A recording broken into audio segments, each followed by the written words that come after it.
Wrestling on weed.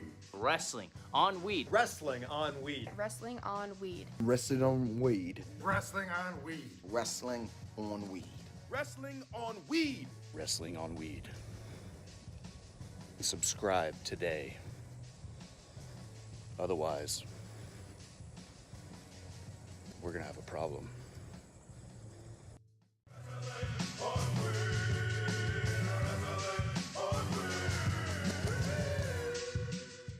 It's time for the Blunt Ratings. If this is your first time tuning in, this is how the Blunt Ratings work. We take each show and break them down into 5 categories: matches, promos and backstage segments, storytelling, commentary, and the crowd. For each category, each show can get up to 5 blunts. The average score of those 5 categories stands as the official Blunt Rating. Those are the rules. Now let's get right into tonight's edition of the Blunt Ratings. We want the smoke, huh? We want the smoke. It's on tour. We want the smoke. We want the smoke. Come on. What is going on, ladies and gentlemen? It's your boy, Mr. HD, back with another episode of the Blunt Ratings. Hope you all had a good Wednesday. We here. We're going to talk about Dynamite, man. It was a pretty, I don't want to say, I mean, it was a good episode, definitely a good episode of Dynamite. There was some good stuff, and there was some stuff that was a little questionable. I have some questions about what we doing and how we doing it, but we're going to talk about it all, man. The night opened up with the Jericho Appreciation Society Championship celebration. Obviously, it was Chris Jericho celebrating his newly won Ring of Honor World Championship. Congratulations to him. And, you know, in another good match for that belt. We'll talk about him wrestling a little later. But he came out with the whole JAS. Everybody was in Barney suits out there looking absolutely ridiculous. But it was all playing into the whole sports entertainment thing. It was pretty good. You know, they came out in purple suits and they had pizza and champagne. They had the bubbly and some pizza, I guess. I ain't mad at it. And they were all out there. Chris Jericho was basically just putting himself over. He also did a good job of putting over, you know, he buried Ring of Honor. That's what I meant to say. He actually buried. He said that he said his championship win has been the most viewed, has been viewed more times than all of the Ring of Honor championship matches in history. So that's pretty crazy. If it's true, if it is true, that is pretty crazy. But it was, you know, it was a segment. They were out there doing their thing. And then he kind of, you know, what was he doing to make Daniel Garcia kind of annoyed? He started talking about, you know, sports entertainment versus, you know, pro wrestling and everything. And then he said he had a gift for Daniel Garcia. And that's kind of what set him off because he gave him a box. And it's like the oddest guy. I still don't get it. He gave him a fucking bucket hat, a purple bucket hat to match the purple suit that he was wearing. And I put it on his head, and he's just sitting there looking. I guess because he looked like a goof, but I don't fucking know. I like bucket hats. I don't know why. I don't know why that was such a big thing, man. What's going on, James? What's going on, Gruss? I see y'all in the chat. What's going on, Wild Nation? Yeah, man. So he gave him a bucket hat, and you know the crowd is chanting, "You're a wrestler, and you know Jericho's, "You're a sports entertainer."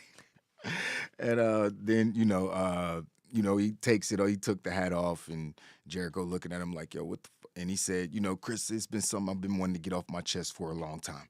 And then that's when Daniel Bryan's music hit, and you know the American Dragon came down to be the antagonizer. Because that's what he is. He's a great troll. Yeah, I mean, he looks like a troll, acts like a troll. Yeah, I mean, it's a troll. Yeah, I mean, so he came out there to troll Chris Jericho a little bit more. Like, it looks like you're trying to tell Daniel Garcia what he should want to do. Daniel, what do you want to do? You know what I mean? Doing the whole thing. You want to join JAS or do you want to join Blackpool Combat Club? It's up to you, not Jericho. Blah blah blah.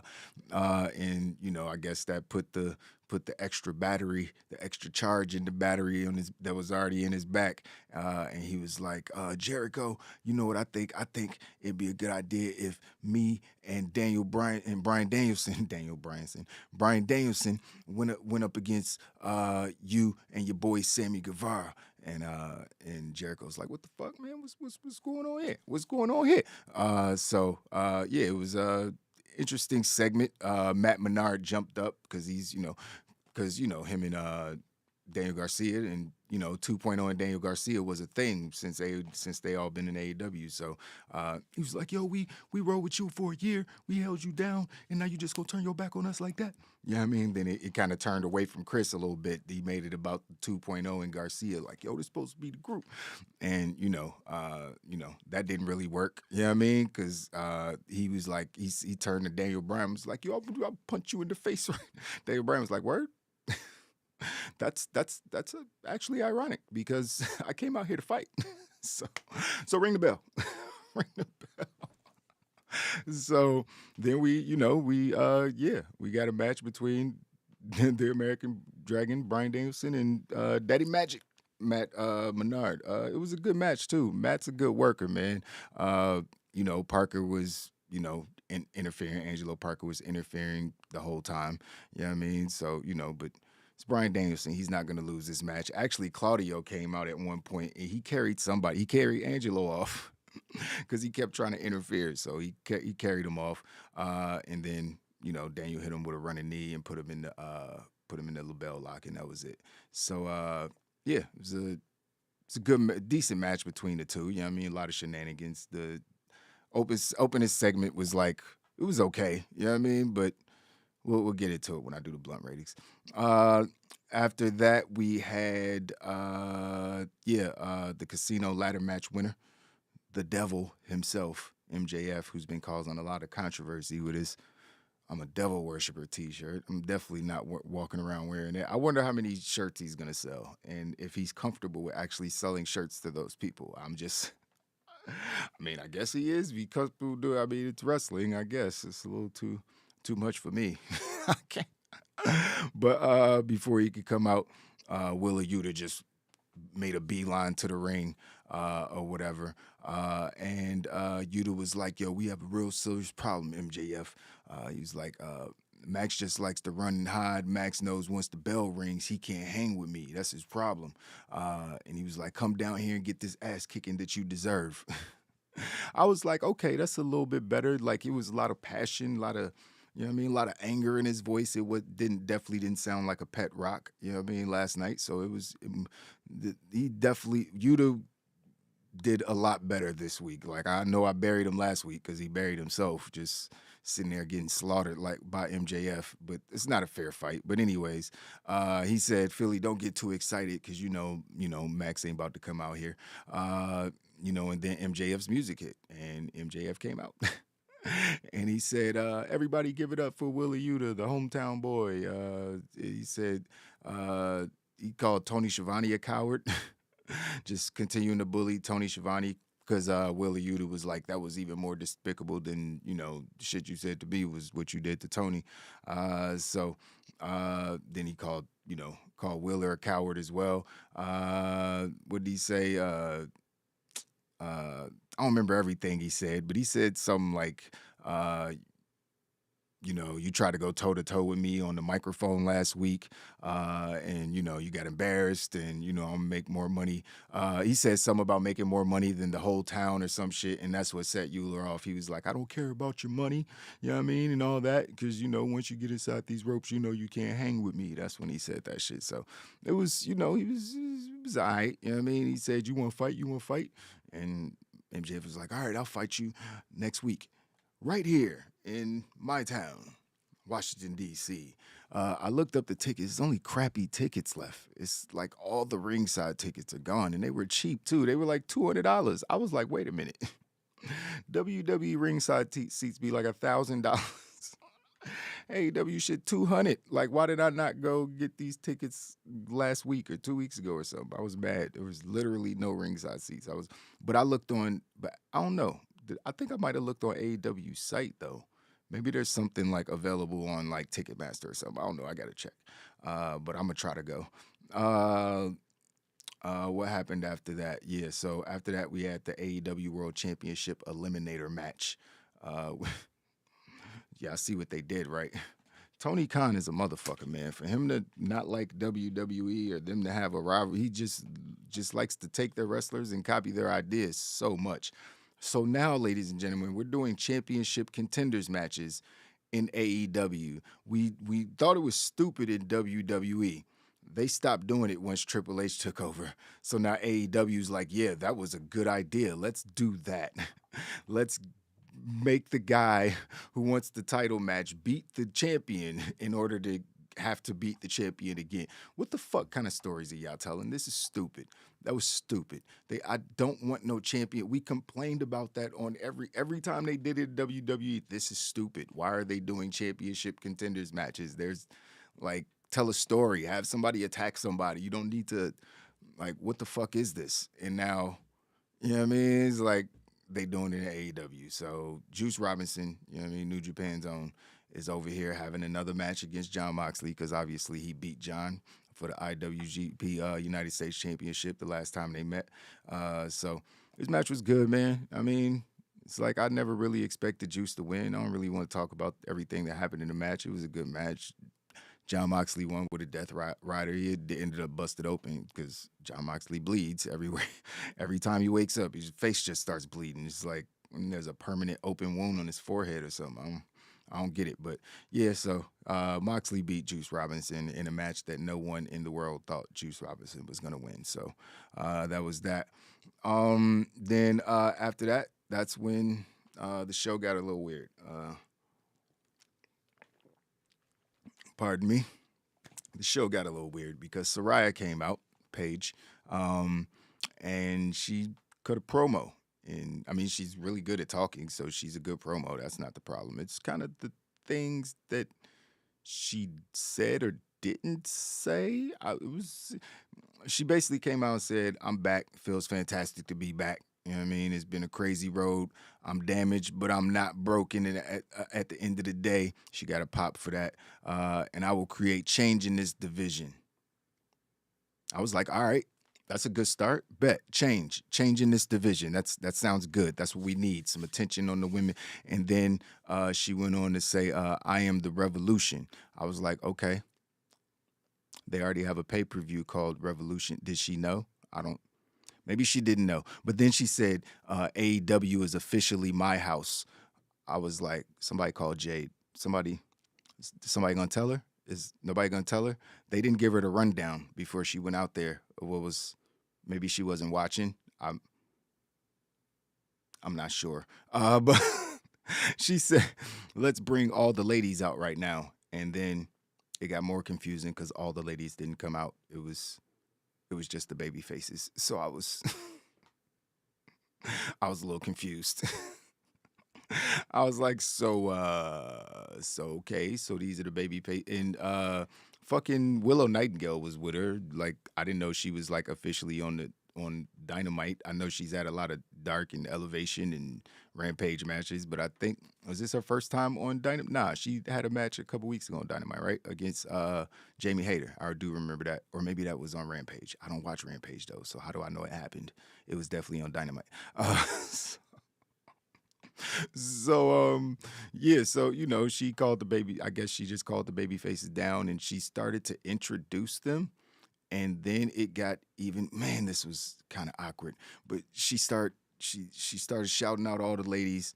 She was going down the line, and she said something about Toni Storm being like the face of AEW or the best women's something, and the crowd was like, even Toni Storm was like, all right, if you say so, thanks, but bet you about to give me heat. I don't need those problems. She was like, I don't need those problems. She's in the back. She was funny. But thankfully, Britt Baker cut her off. And Britt Baker came out with all the hills, and she just started talking shit. One thing. Oh, well, I guess I'll finish before I point this out because it really annoyed me. But Britt Baker came out and basically said, I put this company, I had this company on my neck, and, fortunately my neck was strong enough to take it or some shit like that. And I was like, oh shit, it was a fire line. It was a fire line, Britt. But they excuse me, they was just talking shit to each other. And, it looked like it was going to be a brawl.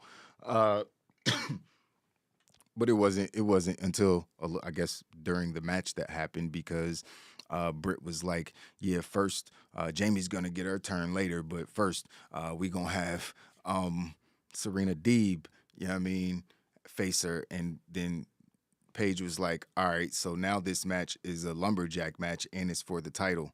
So I was like, wait a minute, I thought Jamie I'm so confused. Everything is so confusing. Everything is so confusing. I don't understand anything that's happening anymore. But apparently there's a lumberjack match, and Saraya didn't stay. She kind of just walked off and walked past Britt and talked some more shit. I'm like, so is she not about to wrestle?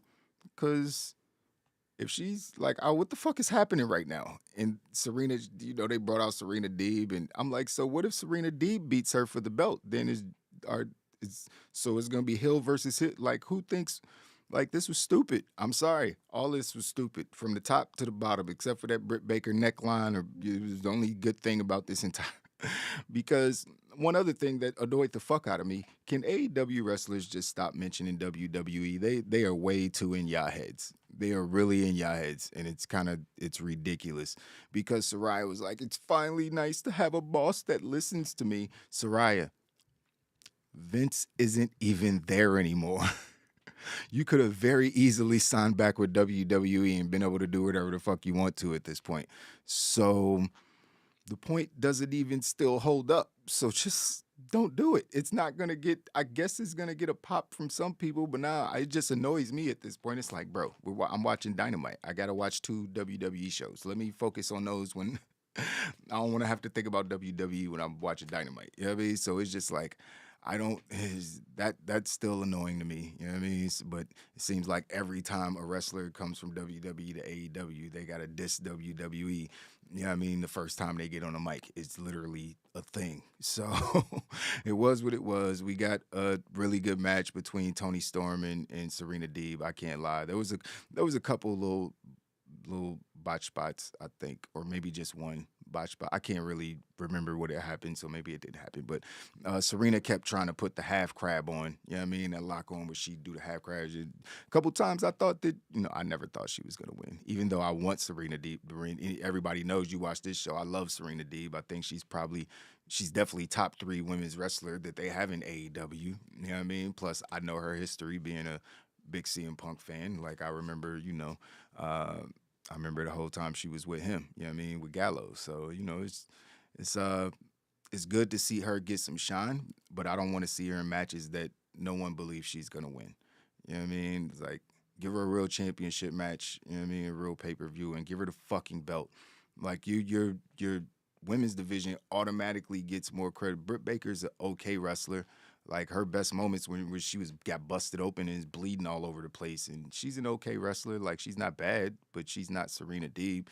You know what I mean? Like, Jade Cargill is not as good in the ring as either of them, but she's a bigger superstar than all of them. You know what I mean? So they should have already found some way to put the big title on Jade, because it just looks backwards. You know what I mean? And I don't know. You got Athena challenging you got all these random women challenging for the title, and it's just like Jade's sitting over here ready to kick somebody's fucking head off. You know what I mean? But she's not getting a shot. Like 75-0. The ranking system is literally null and void. Like, motherfuckers be coming in getting a 3-1 record, and now they challenging for the championship. You know what I mean? Jade 30,000-0. She still ain't got one shot. Make it make sense. Make it make sense. You can't make it make sense. You know what I mean? It's like, this shit is kind of dumb. What y'all talking about in the chat? AEW's women. Yeah, the last night just kind of displayed how sad it was. KGM, Gruss. It's just like, I hope she could do something, but she's gonna have to wrestle. Is she gonna be the fucking GM? Because it definitely wasn't clear last night. I heard reports that she has like a 3-year contract, and a lot of it is filled with incentives based on whether or not she ends up getting in the ring, which means I guess there's a chance of her getting in the ring. Obviously, not sure when that's going to happen. But it's just like, It's kind of just, I don't know what's happening, so I'm kind of annoyed. It's not like the Bray Wyatt or the White Rabbit shit, and I don't know what's happening. You know what I mean? It's like I actually don't know what's happening. Like, is she, because she did the whole GM thing in WWE, to bring her in to do that for a while before she wrestles? Like, why is she introducing women and she just got there? Like, is she that important? You know what I mean? To where she automatic. I mean, she does kind of elevate the status of the women's division. I don't even want to take that away from her. She's kind of one of the first people to usher in this new era of women's wrestling. So I definitely don't want to take that away from her. But it feels like they lowered all the other women by making her feel like the overlord or the boss. You know what I mean? So but maybe I'm wrong. Maybe it'll all work out. But their women's division has been struggling for a while. I think there's like 5 or 6 women that they really need to focus on. You know what I mean? Jamie Hayter being one of them, Britt Baker being one of them. You know what I mean? Toni Storm, you could throw Toni Storm in there. She's good. You know what I mean? She's good. I get it. But it's about maybe 6, 7 women they really need to hone in on and just let them win all the time until there's championship matches ready to happen. Because I don't know what's going on with the women's division, but we've been saying that for a long time. But the match was good between Toni Storm and Serena Deeb, a.k.a. the Professor, not the basketball player. But like I said, she kept trying to get that fucking half crab on and couldn't get it on. She got it on a couple times, but she didn't win the match or get Toni to tap out. She had a dragon screw on Toni at one point. Then she climbed to the top turnbuckle, but that's when Toni climbed to the top to meet her up there, and she did the spike avalanche pile driver for the win, kind of like a brainbuster or whatever the fuck it was. But yeah, so decent match between the two ladies. Like I said, these are 2 of the top ladies in the division. That's kind of top heavy, if you ask me. Like, you got like those 6 or 7 women, then it's just a serious drop off. You know what I mean? It's like, it is what it is. But then after that, that's when we got something that I definitely thought I'd never see, and I still have no interest in it now that I've seen it, because Private Party was backstage, and they were doing a promo, and Tony Schiavone they were kind of, just downtrodden because Andrade was back there, and his boss was like, yo, you gonna do what we say because you under contract, and that's what it is. We ain't trying to hear shit. You know what I mean? And they just sitting up there looking like some little bitches. I'm like, oh, we sad. You know what I mean? I was like, jump them niggas, man. That's a manager and one wrestler. Beat their ass. But no, that's what Tony Schiavone was like, hey man, let me talk to y'all. You know what I mean? Y'all better than this, man. Y'all better than this. And then that's when broken, and I do mean broken in every sense of the word at this point, Matt Hardy decided to creep back into the picture and apologize for being a dickhead when he was Money Matt, and saying he's going to do things the right way if they decide to get out of their contract with Andrade and come back and team with him. And hey, it's another trio that's not going to win the titles. Yay. So after that, okay, one of the quickest matches in the history of wrestling, because Ricky Starks beat Eli Storm. It was kind of crazy, because the bell rang. He speared him and then hit him with they call it the Rochambeau, I think is Excalibur called it. And then he got the is it the Rochambeau? Y'all gotta correct me if I'm wrong. But then he got the win. It was like a 10-second match. It was absolutely ridiculous. I was like, okay, I guess we're pressed for TV time. So cool, I guess.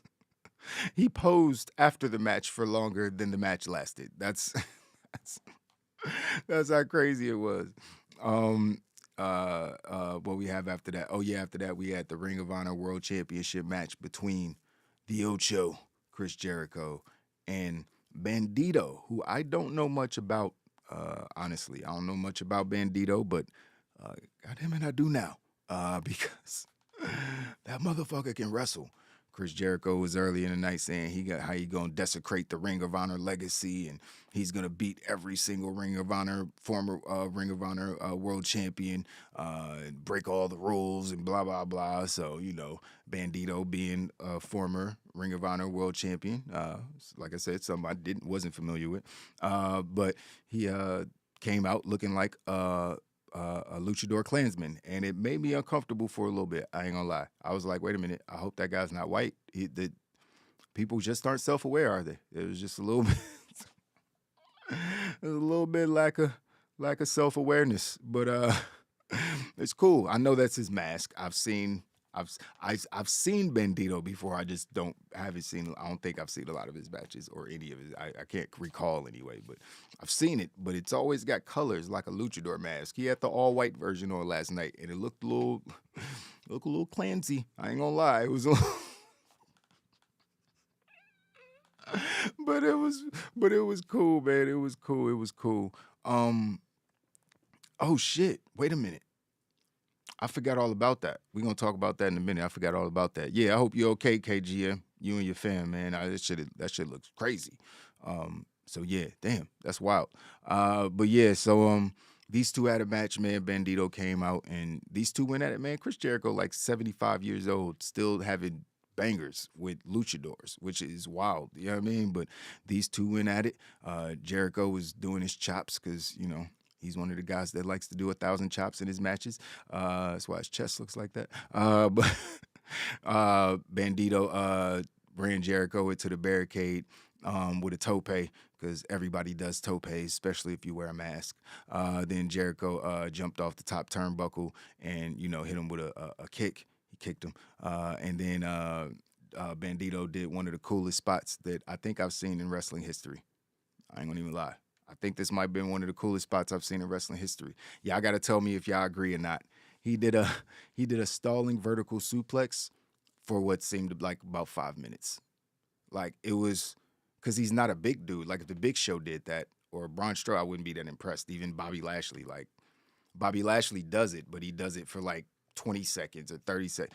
This shit was kind of crazy. It was kind of crazy. Like, he held him up for, the crowd definitely passed a minute. It was probably like 90 seconds, 2 minutes, realistically, but it was a long vertical suplex, and you could see all the blood rushing to Chris Jericho's face. He looked like a fucking apple head. So that was cool. That was definitely, I think, the best spot of the match. But that's when everybody kind of got behind Bandito, because even I was like, okay, I like this guy. He's a sports entertainer. You know what I mean? He's good at what he's doing.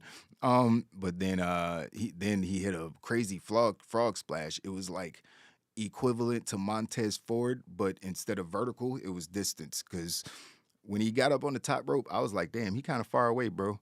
What you about to do? And then he did the Eddie Guerrero. I was like, you about to do a frog splash from all the way over? And goddamn it, he did it. He definitely did it. Man, he definitely did it. So I can't take that away from Bandito. He was very impressive in the ring last night. Then he did Hurricane Rana on Jericho out to the floor, which looked like it hurt a little bit. Off of the ring apron onto the floor. You know what I mean? Then Jericho hit a lion salt, another perfectly executed lion salt by the 50-something-year-old Chris Jericho. Impressive.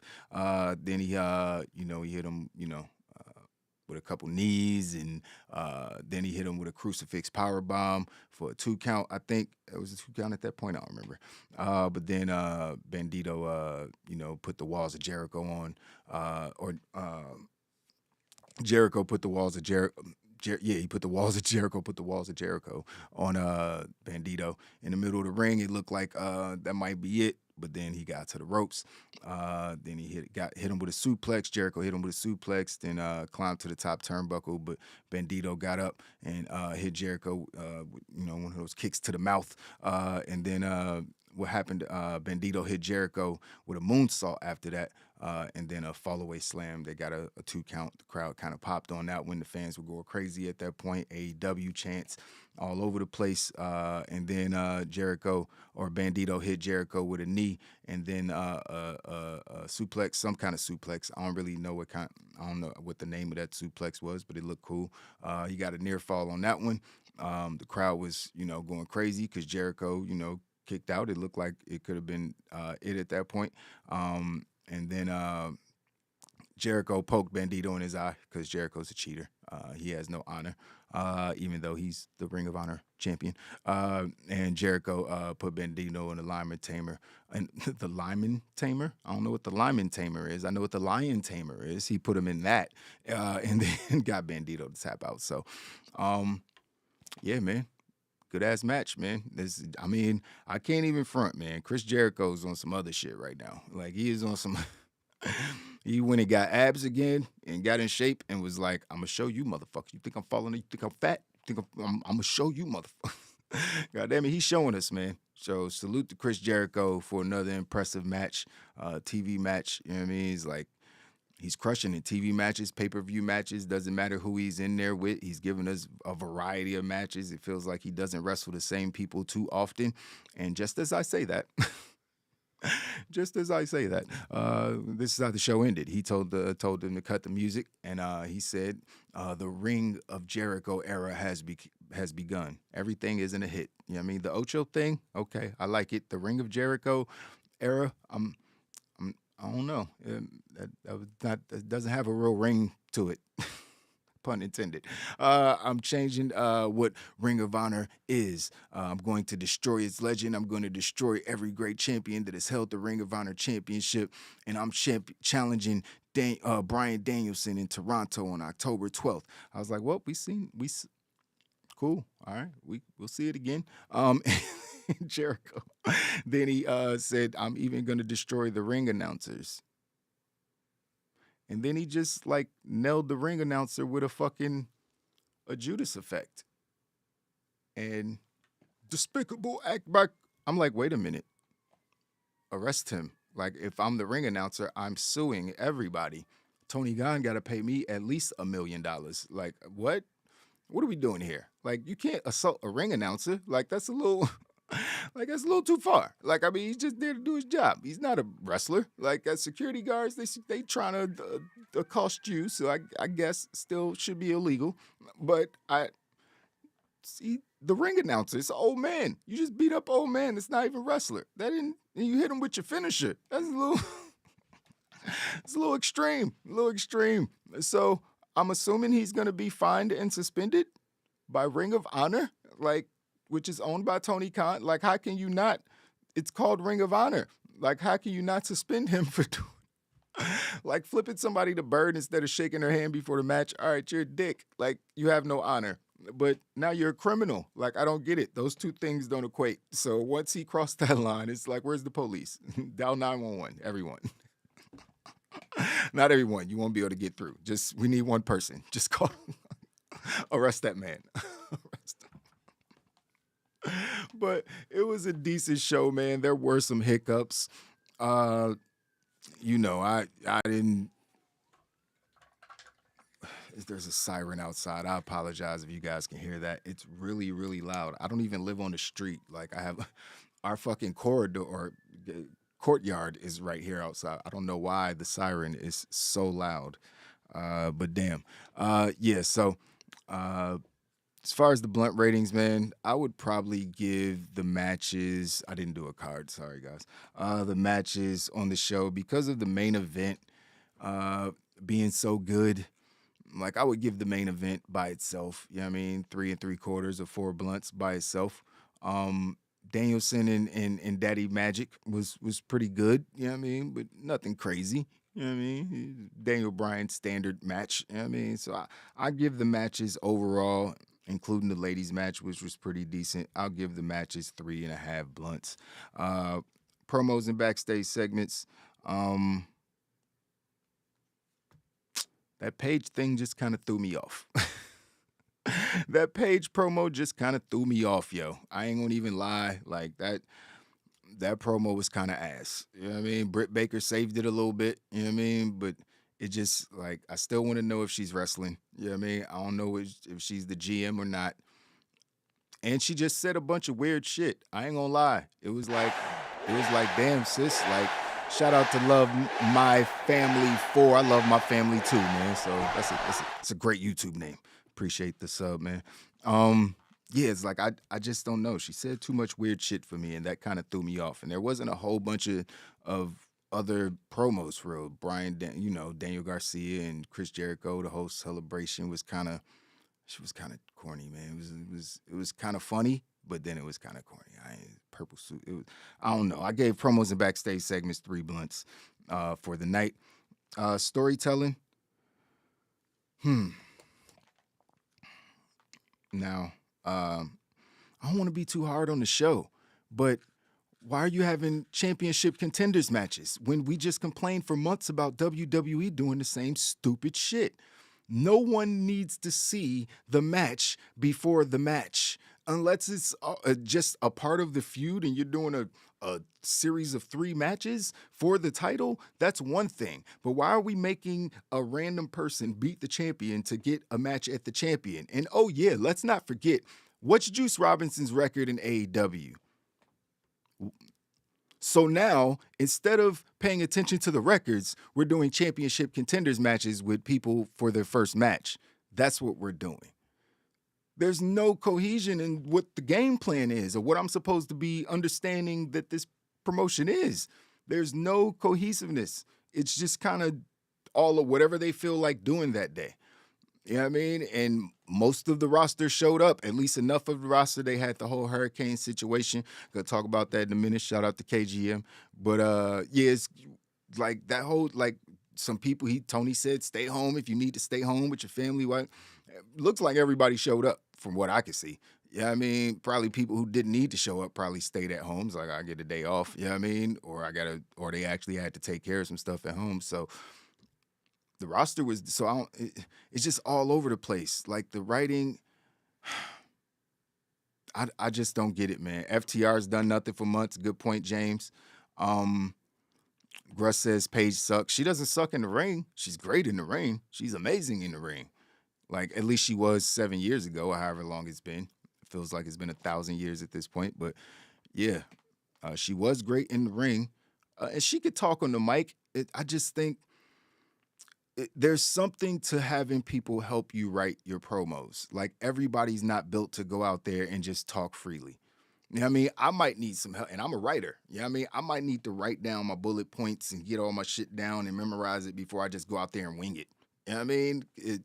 And, you know, I'm very comfortable in front of the camera. I've been doing this shit in front of the camera for 25 years of my life. So it's like, I'm cool with it. And I still might need some help. So it's something to be said for having something scripted. Because I think maybe if she had some help, she might have not went out there and said some shit about Toni Storm that made Toni Storm uncomfortable. Toni Storm didn't even want that heat on her. You know what I mean? So it's just like,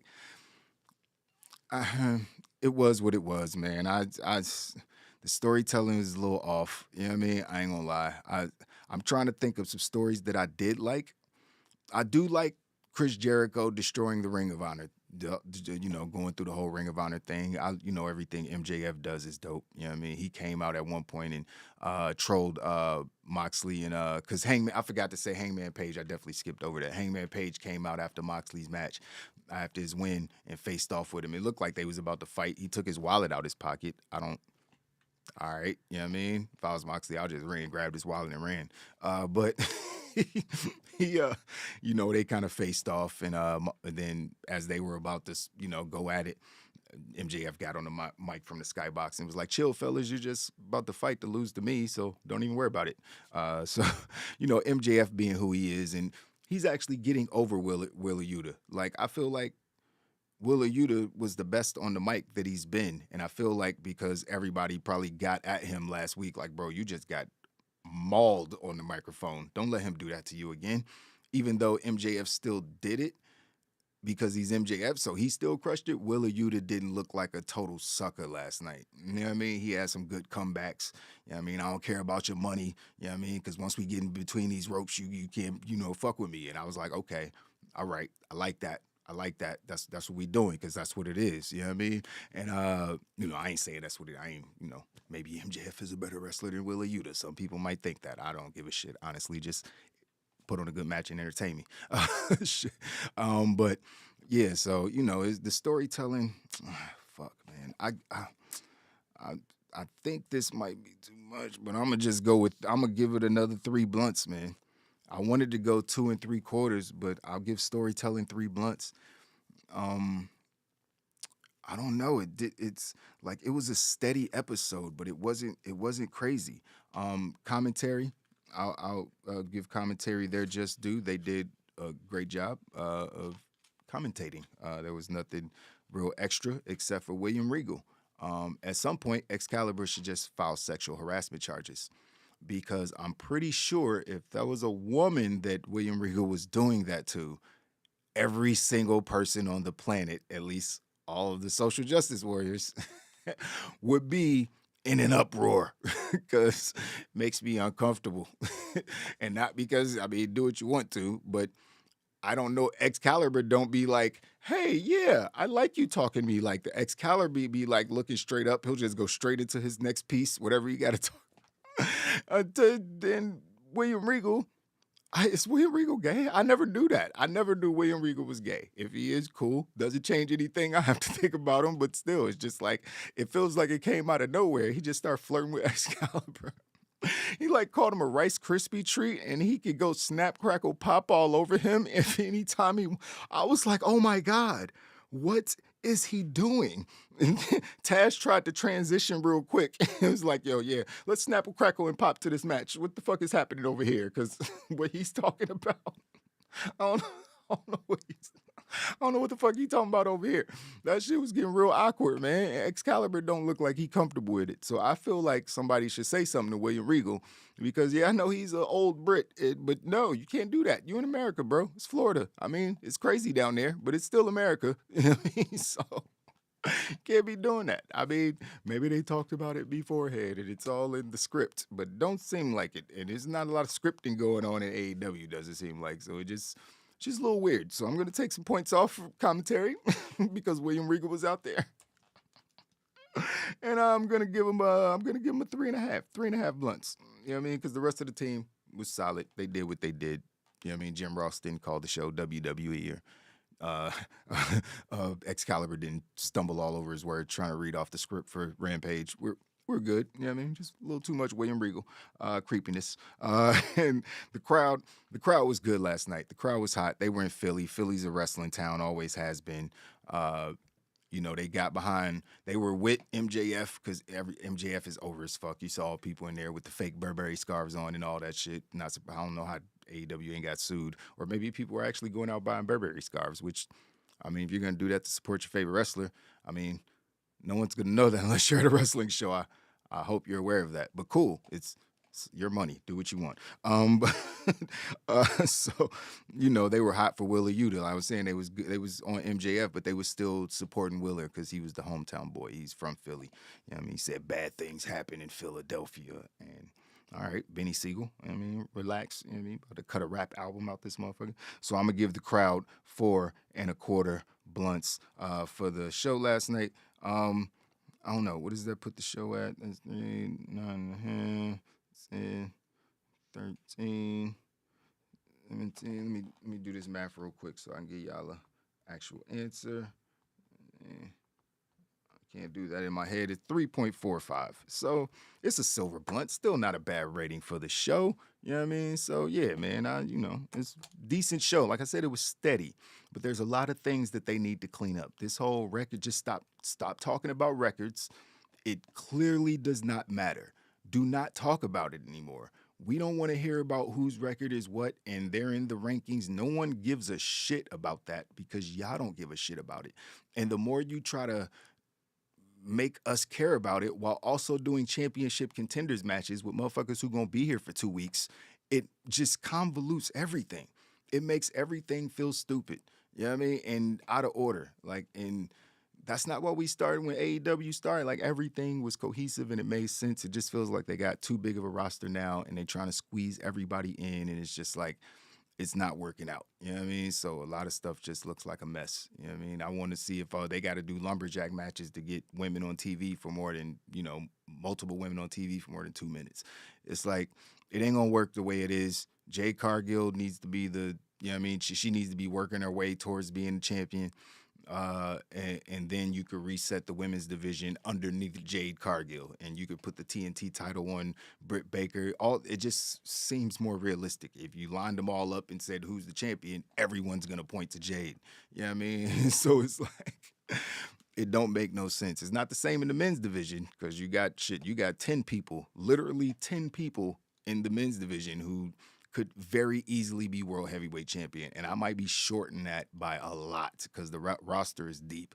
But I'm talking people who ain't even on TV right now. Miro and Alice and Malachi, when he comes back, he's a world championship people. You know what I mean? But they not gonna get no shot no time soon. You know what I mean? Lance Archer looked like a beast for the first year at AEW, and then the larger the roster got, the more they just pushed him to the side, and he was having pretty good matches.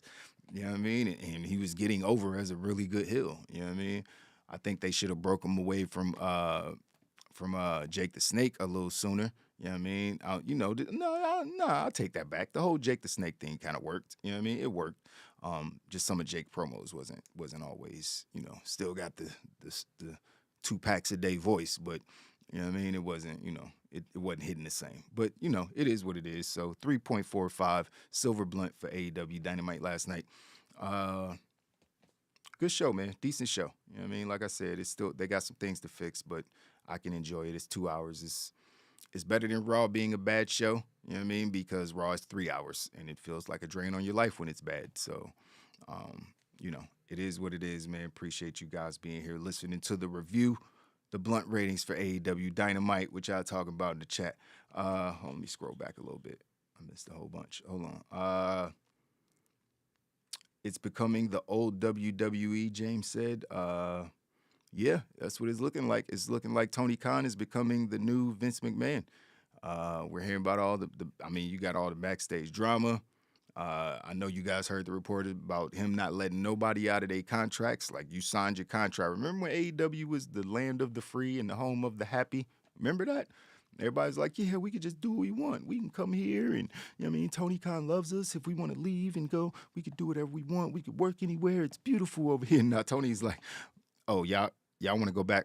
Oh, no, that's not happening. You're here. Now you're independent contractors now. You're independent. That can't go anywhere. You're independent contractors who can't work for anybody else all over again.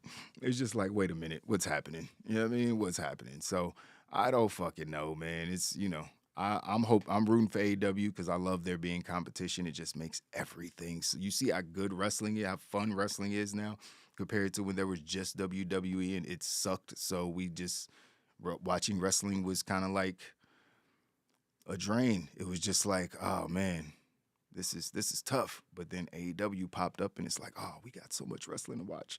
And it makes everybody step their game up. You know what I mean? Similar to what WCW did and what TNA tried to TNA. So let's see. What's the game plan? Tony Khan playing fantasy football with his wrestling roster. Yeah, pretty much. Just, all right, you 8 guys are going to be on TV this week. The next week, it's going to be you 4, and then I'm going to add 4. But no, you guys who you're not on TV I know. So they might forget it, but don't worry about it. We'll try to rebuild your steam once you get. It's like, where's FTR? Were they on? FTR wasn't on the show last night, were they? Did they cut a promo or something? Was FTR on the show last night? I don't even remember FTR on the show last night. They have all the belts, except for the ones they should have. It's so weird. Everything is weird. I don't get it. Paige is the female CM Punk. No. Don't do her like that. I wouldn't give her that. CM Punk is an asshole. I mean, Paige is, I don't know, maybe she's in that. Now, Paige seems pretty nice. She seems pretty cool. I mean, she's very friendly. We all know that. So, she's very experimental. You know what I mean? Which, gotta give her love for that. You know what I mean? So I don't think she's the female CM Punk. You know what I mean? I'm a massive CM Punk fan, but he is a dick. Like, it's no question about it. He doesn't seem like a fun person to be around. Unless he really likes you. You know what I mean? And don't make him mad because he'll switch on you in a second. So he's that guy. But the Usos FTR Itchy Powder segment was, oh man, come on, stop that, KGM. We're not, no. We just forget that. Why would you bring something like that? So who's better, Willa Yuta or Daniel Garcia? Ooh, Daniel Garcia overall, I would say 100% Daniel Garcia. I think Daniel Garcia has more personality. I know Gruss doesn't think he has any personality, but I think Daniel Garcia's got a little more personality than Will. I don't know. Maybe I'm wrong. Maybe they both dry. But they both beast in the ring, so I can't call it in the ring. They're like 1A and 1B. You know what I mean? It's like both 1As. I don't fucking know. They both great in the ring, and they both suck on the mic. So they're even. MJF is average in the ring. Yeah, that's fair. I mean, I haven't really seen him have a mind-blowing... I mean, his match against Cody was pretty damn good, but, you know what I mean, it was more story-driven and, you know, it was good wrestling too, but I think Cody carried that match, in my opinion. Don't shit on me, MJF. Or no, do. We need the views. So Love My Family 4 says it seems like Chris Jericho is still Russell, even though he's old. It can still wrestle even though he's older. Yeah, Chris Jericho's a beast, man. Chris Jericho's a beast. I got to give him his props. He fell off. I used to trash Chris Jericho. I ain't trash him, but I was like, all right, I'm done with Chris Jericho. I don't need to see no more Jericho. I'm good. I'm burnt out on Chris Jericho. The man is a genius. Let's just call it what it is. He is the genius of reinvention. I don't know, there's never been a wrestler like him. No wrestler has ever got over more gimmicks than Chris Jericho. That's a fact. No wrestler in the history of pro wrestling has gotten over more gimmicks than Chris Jericho. He has like 17 gimmicks just in the 3 years he's been at AEW. And he had like 10 in WWE. So he's a fucking genius. We just got to get a man his credit. When he's in shape and he's ready, he can still put on great matches. So I can't talk shit about Jericho no more, man, ever. Like, he is what he is. Florida's a lawless smoke. That's what I've heard. Ring of Honor needs to own his. Yeah, they do. They need their own show very bad. It's taking up way too much time on AEW show. On AEW, like Jericho took up 40 minutes of a 2-hour show. It felt like between the opening segment and his match. That's all Ring of Honor stuff. You know what I mean? So it's literally taking up almost half of the show. So they got to figure out some way to, man. I know Jericho got it, so you got to put Jericho on the show and the ratings. I get it, but it's like, does AEW even matter? You know what I mean? It's like you don't have the the right people with any of the belts except for Moxley. Like, and they Acclaimed. But they had to fix that after fucking that up. So it's just like oh man, Tony Khan's he's a fan, and MJF called it how he sees it. So I think that's how a lot of people see it. It's a fucking mark. But, you know what I mean? He's a billionaire, so I can't talk shit. So what else we got? SmackDown got the best storyline going. Raw has better wrestling. All right, that's WWE stuff, but I'll agree with that. I agree with that. Yeah, I mean, Sami Zayn is the best thing in pro wrestling right now, hands down. It's not. Roman Reigns and Sami Zayn is the best thing in pro wrestling right now. That's why Roman Reigns is the tribal chief and the greatest wrestler in the last decade, in my opinion. But yeah, so what else we got here? I want Sami Zayn to beat Roman Reigns. I'd rather Sami team with Kevin Owens and beat the Usos. I mean, it's like, if Sami Zayn beats Roman Reigns, he got to drop the titles back. He can't be undisputed heavyweight champion. Like, he can be, but, I mean, he can be. I really want to see KO and Sami get back together, man. They're just so good together. Sami's good with anybody, though. You know what I mean? Honestly, he's actually good with anybody. Look what he did with Nakamura. You know what I mean? That was the best shit Nakamura's done. You know what I mean? Since NXT was his time with Sami Zayn. You know what I mean? The best shit he did in NXT was his shit with Sami Zayn. Sami Zayn is a fucking legend. That's the point. Let's see. James, Bloodline Story is Oscar worthy. Yeah, that's a fact. Everybody involved. Jay Uso mainly. Jay Uso is amazing. Jimmy too. Jimmy is great too. Jimmy being the friendly brother, like they're all great. Let's just hope Solo can hold his. I mean, Solo's been doing his thing too. So yeah, the bloodline is awesome.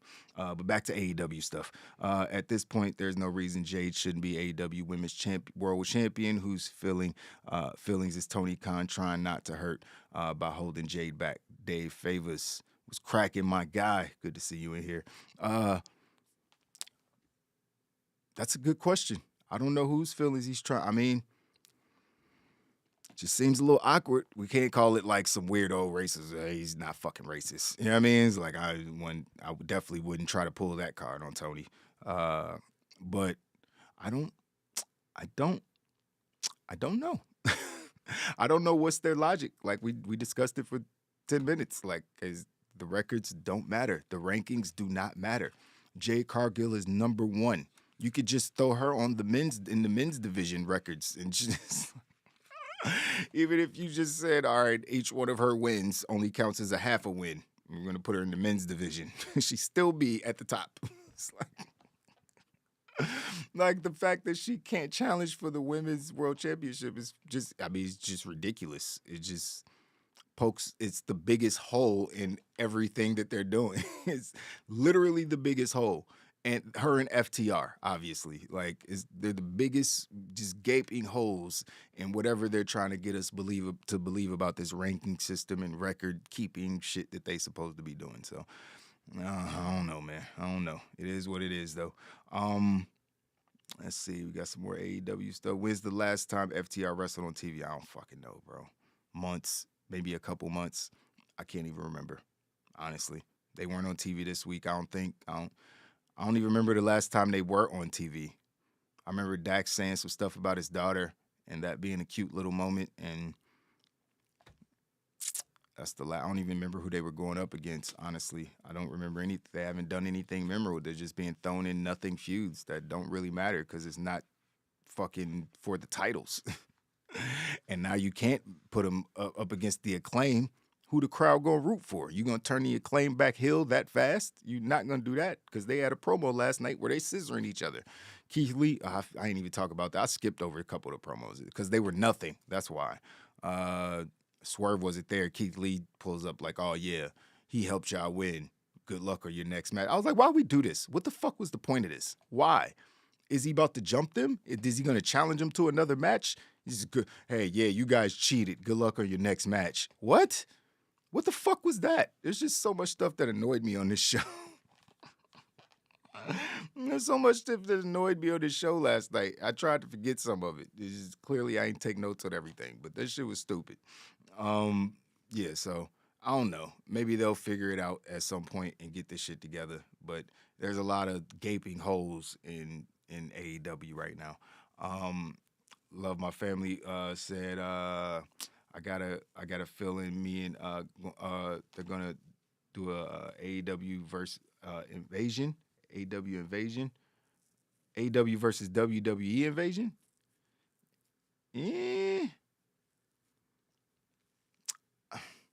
I hope they don't do that. That's just stop no WWE and AEW. Let's just stop that. Saraya annoyed me with her little shots fired at Vince McMahon, who ain't even in the company no more. Like, still taking shots. Like, now Triple H looking like a bitch. I was your friend. Like, remember the hug we had in the moment? Like, damn, why you taking shots? I'm the boss now. Some people don't know who you talking about. So it just seems unnecessary, man. It just seems really unnecessary.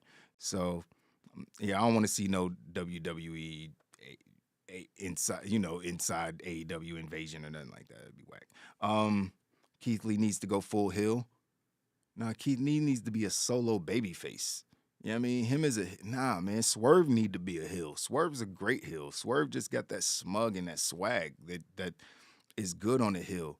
Like, Keith Lee could do it. He could be the arrogant, cocky guy. He could definitely do it, and he could wrestle his ass off. So I could see Keith Lee doing it, but a big guy flipping over the top rope and shit, people gonna pop for that. I'm sorry. He gotta be a babyface. You know what I mean? It's like, he's too talented in the ring, and he's too charismatic. You know what I mean? sometimes his promos just be a little preachy.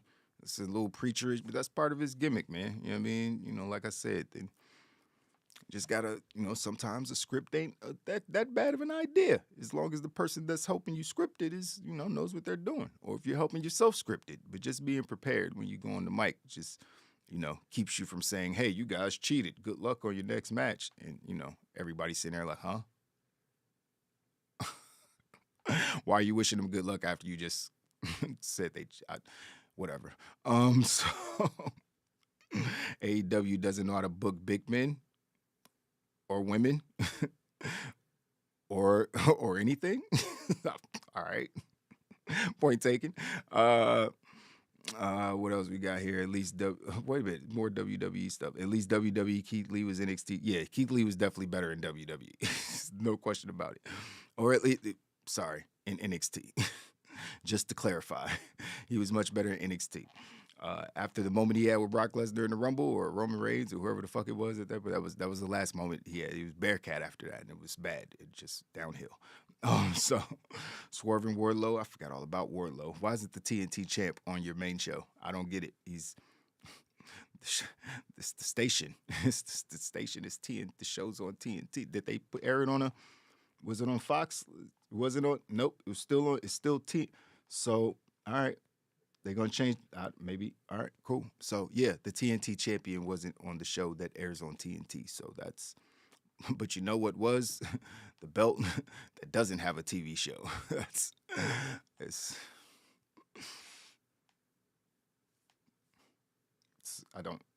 like the more I think about it, the more frustrated I get. So I'm trying to take it all in on how stupid this shit is. Think about it. It's really fucking dumb. But they should sign on to stop it. Stop it. You want to end their company?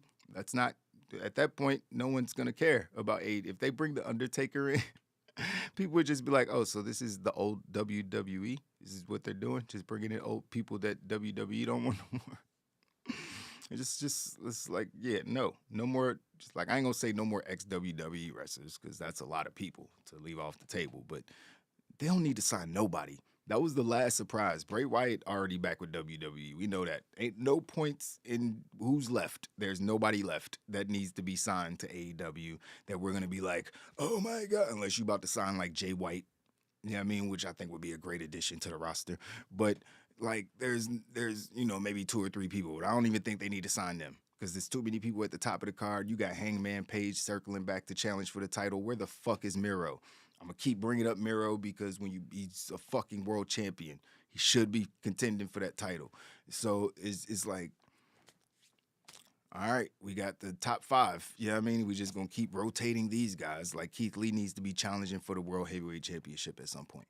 You know what I mean? Soon. You know what I mean? So it's just like, Powerhouse Hobbs is another good name that needs to be challenging for the championship. Maybe not soon, but at some point. So, you know, I mean, I know, you know, guys want to stay in the main, you know, event picture, and it's, you know, it is what it is. So much room at the top. That's why I think they need to really focus back on storytelling. So you don't need a championship for people to be interested in the match that you're having. But, you know, it is what it is with AEW. They got some work to do. I'm sure they'll work it out. But that's it for today's show, man. Let me see if I missed any comments. Jordan A., thanks for stopping through, man. I don't think I seen you in the chat before. Appreciate you stopping through, my guy. He said Powerhouse Hobbs a swerve for that TNT championship. Wardlow cooled off. Man, it's not his fault, bro. Well, that's not Wardlow's fault. If Powerhouse Hobbs had the belt, they'd do the same thing to him. If Swerve wasn't even on TV last night, I don't know why, but was Powerhouse Hobbs wasn't even on the show last night. Ricky Starks was on the show for 30 seconds. Like, there's not enough show unless they just gonna be like, fuck it, 2 hours commercial free every week.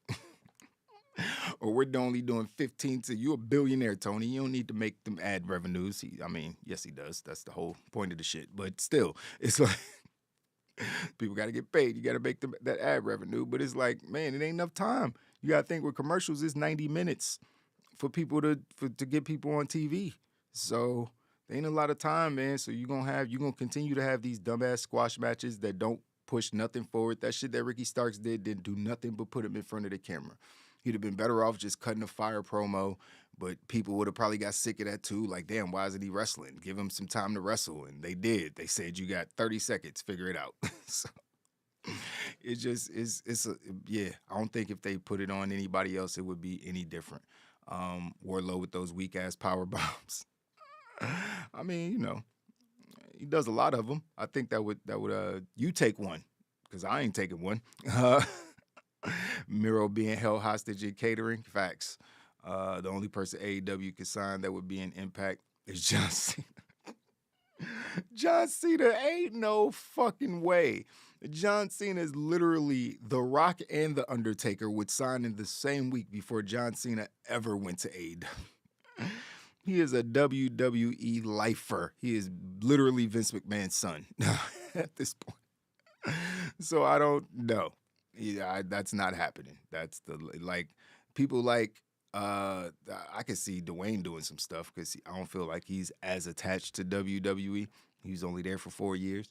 And, you know, who's going to tell The Rock anything? He's the biggest star on the planet. Like, bitch, if I want to go to both companies in the same week, who going to tell me no? If he shows up on AEW Dynamite, you think they not going to let The Rock come to SmackDown if he want to? So it don't fucking matter with him. But, yeah, John Cena, yeah, he's WWE. He got 650 Make-A-Wishes because he's been WWE champion. You know what I mean? Is nobody going to, like, nah, it ain't going to work. But I could be wrong. Could be wrong. It's just my opinion. Punk beat Wardlow after 10 power bombs with the roll. That's so true. That's so true. But he's made of animanium. I mean, clearly he's Wolverine. He looks like him. So I would, you know what I mean? That's why he wears the Wolverine chops. Yeah, I mean, he's trying to let us know he's got animanium in his skin. Animanium? What did I just say? Oh man, his interior is made of metal, is what I'm trying to say. But yeah, so yeah, man, I think that's it for today's show, man. We're gonna get up out of here. Gonna upload a video. The video I uploaded yesterday, WWE be hating. We might get a channel strike on the channel, the first one. We might, because I definitely like protested it or sent out. I just did a reaction video. It is like sometimes they let them go and sometimes they'll put the yellow mark on it, like it can't go out to everybody or you can't monetize it. I don't give a fuck. I'm just trying to do some funny shit right now. Upload a video. And then this time they decided to just like block it and give me the red mark. And all right, you could dispute it and get a strike, or you could just take it down or edit it. I just disputed it so I could actually see what was going on and how it would work. But we might have one strike against us here coming soon, which means we're going to have to be extra careful about the stuff that we post. Because you only get 3 and YouTube ain't taking phone calls about your channel being taken down. So I've already lost one, not losing another one. I swear to God, this shit will be PG-13 for going forward. If we get a strike on this motherfucking channel, boy, it's going to be PG like a motherfucker. We ain't gonna be taking no chances. But nah, we go. Hopefully they'll let us ride in WWE. Won't try to screw us over. But it is what it is. Appreciate you guys watching as always. Everybody in the chat, especially the new guys. Well, especially the OGs, but the new guys. Appreciate y'all jumping in there and showing love, man. The Jordans and the Jameses and the love my family for us. I see all y'all. Gruss, Dave, KGM, all my regs, man. Appreciate y'all as well. The channel's growing. We almost at 500 subs, man. So if you haven't already and you're watching this right now, please hit the sub button. Please, it's free. Just a little clickety-clack on that red thing down there.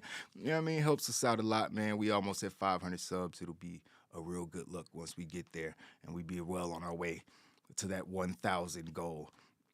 So, yeah, man, that's it. It's your boy, Miss Stage D, signing off. If anything crazy happens, I'll see y'all again. If not, I'll see y'all tomorrow. Deuces.